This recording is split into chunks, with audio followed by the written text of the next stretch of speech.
My name is Barry Adkins, and the first thing I want to tell you, and this is important to understand, is that I'm not here to tell you how to live your life.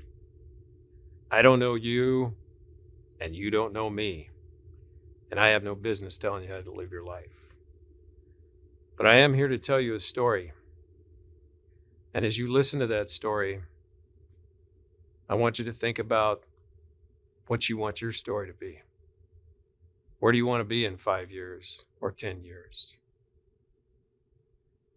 And the second thing I want to talk about, because some of you will probably wonder, do I drink?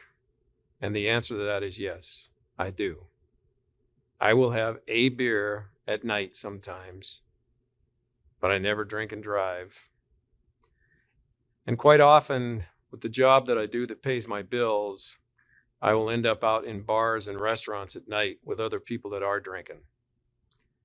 And as the night goes on and they're drinking more and more, they think they're getting cooler and cooler. But those of us that are sober know that that isn't true. People do not get cooler and cooler as the night goes on. I actually have a relative who's a cop. And he told me a story one time about a guy he pulled over that he suspected of a DUI.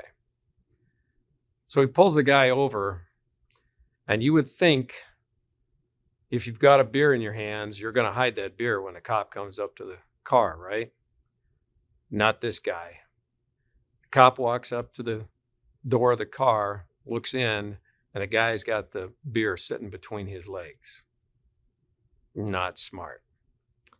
So he talks to him for a little bit, and you know what he eventually asks him to do? He says, I need you to step out of the car. So now for sure, he's going to hide that beer, right? Not this guy. He handed the beer to the cop and asked him to hold it while he got out of the car. If that isn't evidence enough for you, I don't know what is. So I need everybody to look at me for just 1 second here. Look right at me. I don't want you to listen here because you know all of this up here. I want you to listen here because this is where the story comes from, and this is where life change happens. So here's a picture of my son, Kevin. He was all about that belt buckle and cowboy hat and thumbs in a pocket. He thought that was pretty cool. I don't know if it helped him with the girls or not, but he thought that was pretty cool. When Kevin was younger and he was in elementary school, he was not a very good student. And we had to go in for parent-teacher conferences when he's in elementary school, just like everybody else does. And the teachers always had to find something good to say about him because they weren't going to talk about how good his grades were. I knew that before I walked in there. And they always talked about how kind he was and what a good heart he had. He actually befriended a boy by the name of David when he was in 3rd grade. David was in a wheelchair. There was nothing wrong with David except his legs didn't work. But because he was in a wheelchair, it made it harder for him to make friends. But Kevin was that guy. Kevin was that guy that made sure that David got out to the playground at recess, got him back to class, and made sure he got to the bus. And when they could talk David's mom into it, she would drop him off over at our house. And these boys are in 3rd grade, and sometimes 3rd grade boys have interesting rules. Well, one of the rules these two boys had was that the wheelchair stayed at the front door. And you're wondering, well, how did David get around if he couldn't walk? David was pretty good at getting up on his arms and kind of army crawling around the house. But one of Kevin's other problems was patience. So he'd be in the bedroom with David, and Kevin would decide they're going to the living room, and he didn't want to wait for David to get from his bedroom to the living room. So he would go and grab David by his arms and drag him through the house by his arms. Same thing in the backyard. He would just grab David by his arms and drag him through the grass and the dirt and put him up on the swing on his stomach because he couldn't hold himself up. They'd put him on the swing on his stomach. They had a lot of fun together. As Kevin got older, he got his driver's license and his cell phone. And he used to come home and tell us stories that honestly scared me to death. Because he's that guy that stops on the freeway and helps a complete stranger change a tire or give him a ride, let him borrow his phone, whatever they needed, he'd help them out with it. In the fall of his senior year in high school, his older sister gave birth to a baby boy by the name of Colin. She was still living at home, trying to get her life together, going to school and working. And this meant that we had to watch Colin at night while she was at school. Most nights when she got home from school, Kevin would be asleep in her room with Colin. Colin has no memory whatsoever of his Uncle Kevin. So as I said, he was not a very good student. He was actually flunking his English class in March of his senior year in high school, and he needed it for graduation. And I was on him about it all the time, and you guys all know what he would say. Yeah, Dad, don't worry about it. I'll take care of it. But I'm a parent. I didn't take his word for it. So I would actually call the school and ask to talk to the teacher and ask all those important questions like, did he show up today? Has he turned in his assignments? Because that was one of his biggest problems, was he just didn't turn in the assignments. But the teacher knew what to do to motivate Kevin. So she would actually go back into class and report back to him in front of all of his buddies that his daddy called to check on him. And then I would get the phone call. Would you knock it off? I got this covered. And I'm like, look, dude, just get your grades up. Take care of this. But he did get his grades up, and he did graduate from high school. And at the high school graduation ceremony, he gave me a hug and whispered, "Thanks for not giving up on me, Dad." So he graduates from high school and gets a job right straight out of high school, working for an electrician, making good money. And he met my financial requirements, so I agreed to co-sign a loan so he could buy a new truck. He'd been driving an old truck for years. And by the way, I made him give me 3 months worth of insurance payments and car payments before I would co-sign that loan, because I didn't want to be on the hook for this. This is his deal, not mine. And I'm hoping that he'll go out, find a truck from a private party. I'll go down to the credit union, sign the paper, and be out of there in 5 minutes. But he finds one at a dealership. And this means I got to go down to the dealership and sign papers. So I go down to the dealership, walk into the financial guy's office. First words out of his mouth are, "How about some life insurance?" And I'm thinking, oh, here we go. I said, "Look, man, I don't need any life insurance. My wife will do just fine if something happens to me." And he looked at me and said, "I'm not talking about you. I'm talking about your son." I'm that guy. I'm that guy who rather indignantly told him that 18-year-old boys don't need life insurance because they don't die. But I was wrong. They do die. He wouldn't live long enough to make a single payment on that truck. So he's 18 years old. He's graduated from high school. He's got a new truck and a job. What's the next thing he wants to do? He wants to move out because he's tired of the old man telling him what to do. Because I made him do all those terrible things that parents make you do, like come in and let me know when you're home. Could you take out the trash today? And if you wouldn't mind, go in the bathroom, get your clothes out of the bathroom and look behind the door, because I'm pretty sure there's a pair of dirty socks back there. But he was tired of all that. And I remember him coming into our living room one day, and in our living room, we have this big brown chair that sits in front of a big picture window, looks out over our backyard. He sat down in that brown chair and he started talking about how he couldn't believe his life was finally beginning and he wanted to move out. And I did my best to discourage him because, quite frankly, we really never had any problems with him. His high school principal didn't even know who he was, and I considered that a good thing. But I didn't have any luck talking him out of it. So a couple of weeks later, his buddy Craig came over, and they started the process of moving him out.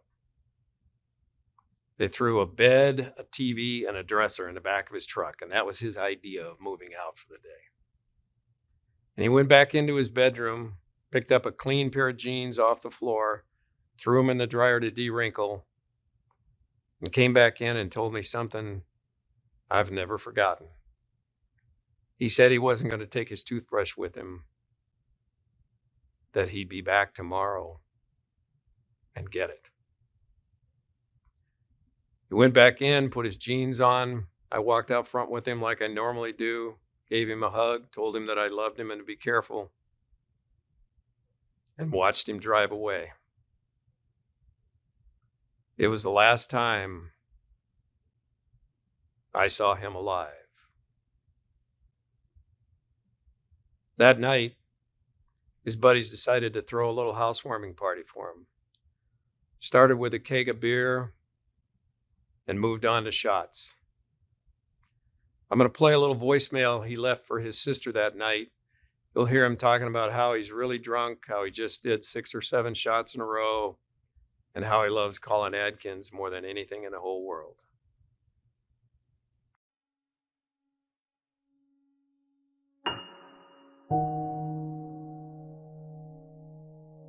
I couldn't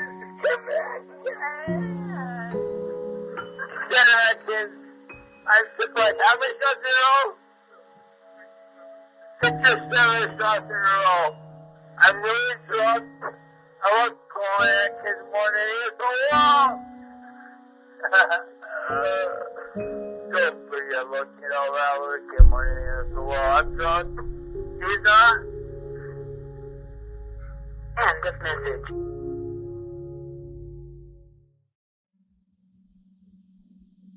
So it doesn't sound like any big deal, right? Just a bunch of guys partying, having a good time. No big deal, except somebody died that night. That somebody was my son, Kevin. He passed out a short time after he left that voicemail, and the people at the party laid him in his bed on his side in case he vomited. But the party was still going on, so they went in and shaved his head and his legs while he was passed out because he's just passed out, right? It's not that big of a deal. But his buddy Craig was worried about him, kept going back in to check on him. Around 4 a.m., the calls started coming in to 911. The first calls were difficulty breathing. The next calls were not breathing. My son died alone in a hospital while I slept peacefully in my bed.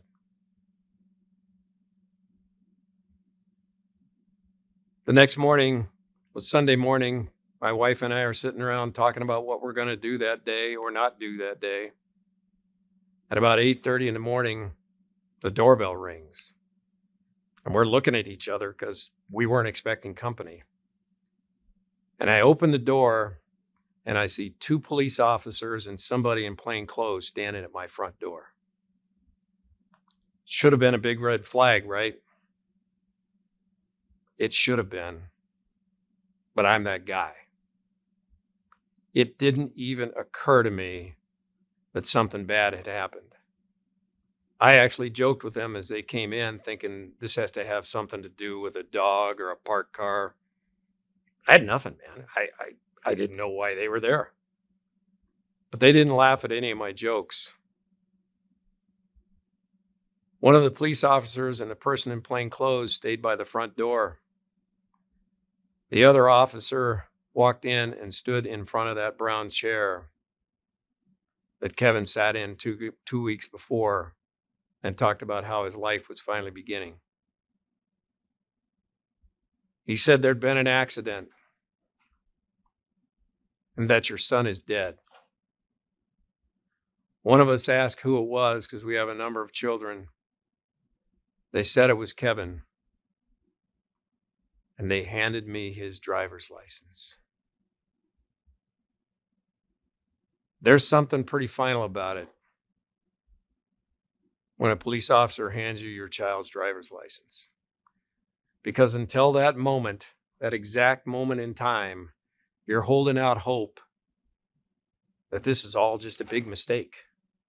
You need the Kevin Adkins that lives on the other side of town. You have misspelled the last name. Get out of here. You need to be 3 streets over, or at least next door. But when they hand you your child's driver's license, you know he's gone, and he's never coming back. One of us finally asked what had happened, and the officer said that the probable cause of death was alcohol poisoning. We found out later that that is indeed what happened. His blood alcohol content was 0.36%. Very drunk. But the coroner also said that they have seen as low as 0.24% kill specifically teenagers.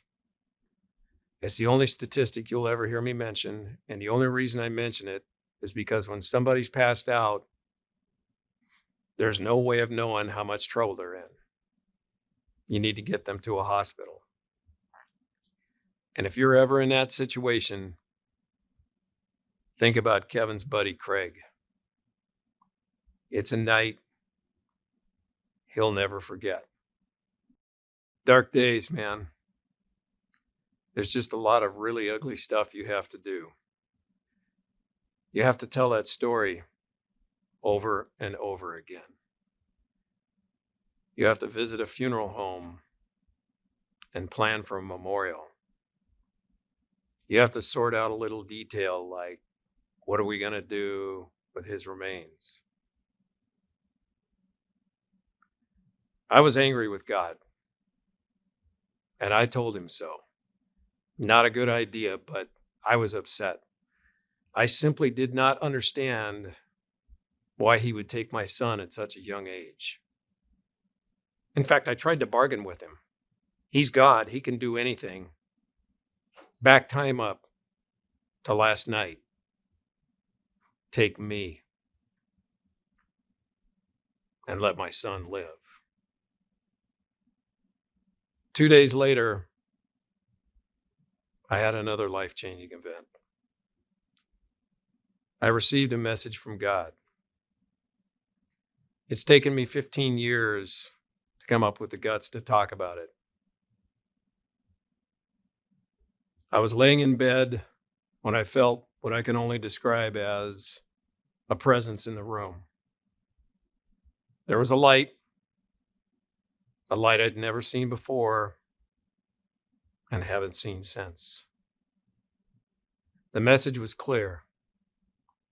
Kevin didn't suffer, and something very good would come from this. I'm not here to tell you that it made everything okay, because it didn't. But it gave me a mission to try to make something very good come from the death of my son. Why God chose me? I don't know. There's lots of other people out there that are much better Christians than I am. But as my wife has pointed out to me, the Bible teaches us that God chooses the unimpressive to do his work, and I qualify. God knew I was in trouble, and I was. And he sent the cavalry. A couple days later, I spoke at his memorial. Here in part is what I said. Many of you have asked, what can I do to help? Well, here's what you can do. Each of you can make something very good come from this. I don't know if it's one something very good or 1,000 something very goods. It might be a tiny something very good or a huge something very good. But I am convinced that good things can come from this.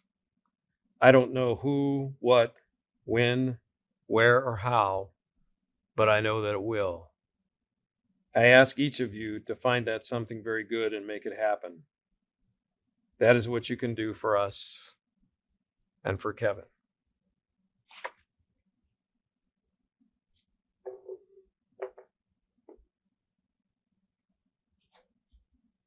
Dark days, man.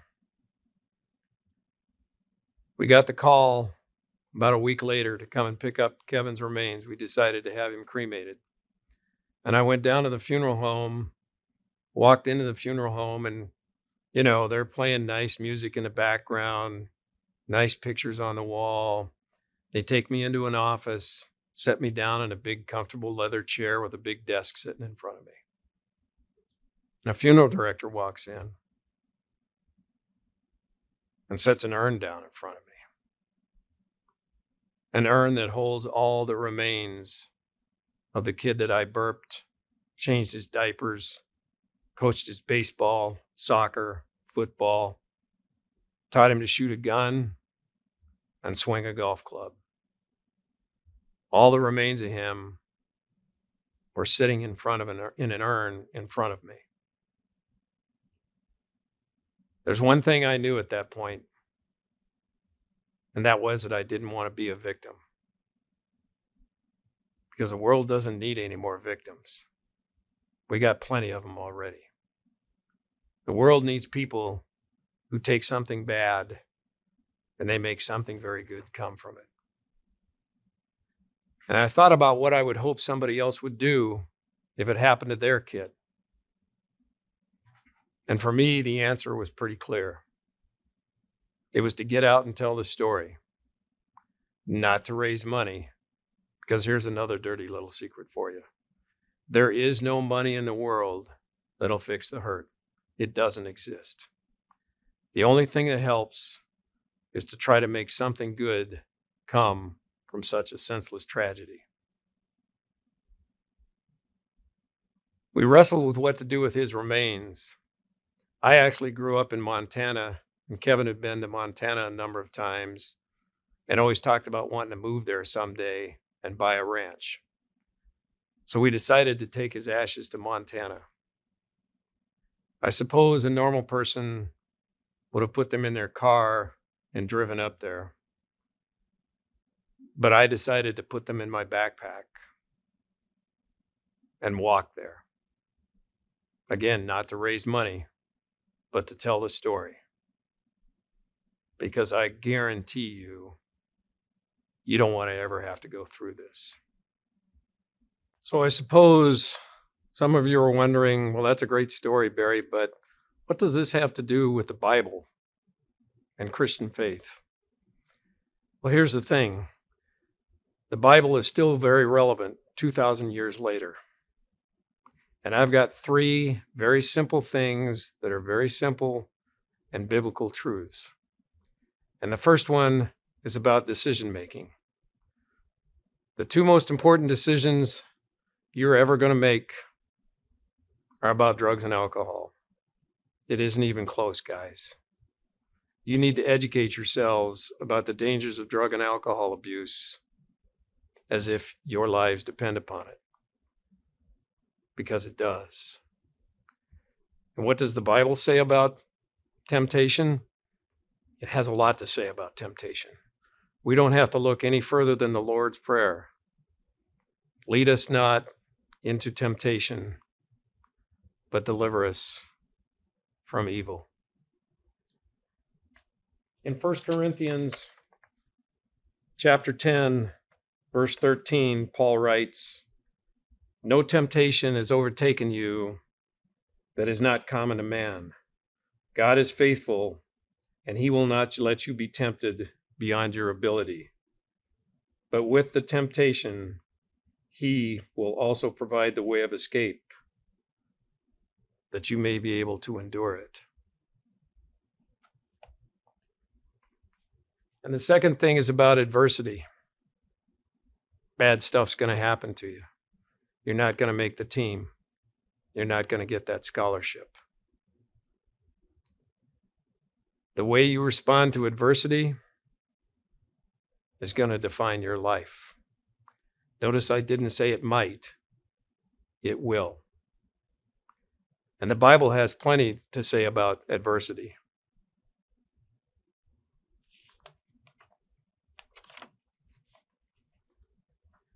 In James chapter 1, verses 2 through 4, count it all joy, my brothers, when you meet trials of various kinds, for you know that the testing of your faith produces steadfastness. And let that steadfastness have its full effect, that you may be perfect and complete,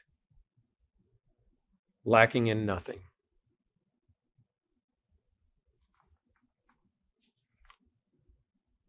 The most you can hope for when something bad happens to you is to make something good come from it. And third, and perhaps most importantly, is about forgiveness. It was easy for me to forgive the guys at the party because nobody forced Kevin to do this. And it was easy for me to forgive my son because that's what parents do. But there's one person that was exceedingly hard to forgive. And you all know who that was. It was me. What does the Bible say about forgiveness? It says a lot. Again, we don't have to look any further than the Lord's Prayer. Forgive us our trespasses as we forgive those who trespass against us.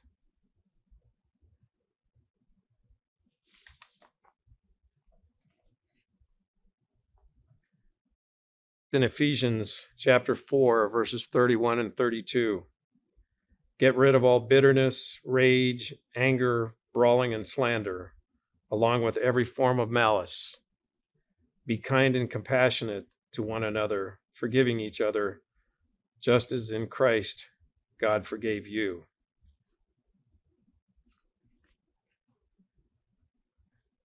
Anger and vengeance lead to one thing: destruction. Forgiveness leads to healing. And sometimes, the most important person you need to forgive is yourself. Nobody's perfect, man. So I actually wrote a book titled Kevin's Last Walk. I'm going to read another excerpt from that book.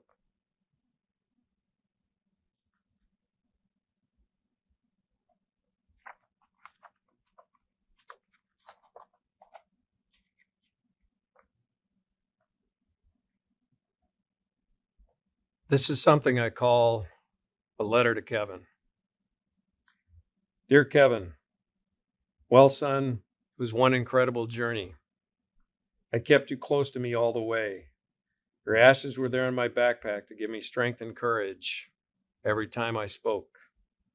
We walked together through barren deserts, withering winds, snow, and rainstorms, up over high mountain passes, and down through beautiful sun-drenched mountain valleys for the final time. I played back so many fond memories of you as I walked. Memories of the day you were born, your many baseball and soccer games, and trips to the county fair with your pigs. At the viewing before the memorial, I was there, but I didn't go in. I stood outside with friends and family, hugging, laughing, and crying. I chose not to see you lying in a casket, but to remember you as you lived, your love for a good laugh, a good friend, and for life.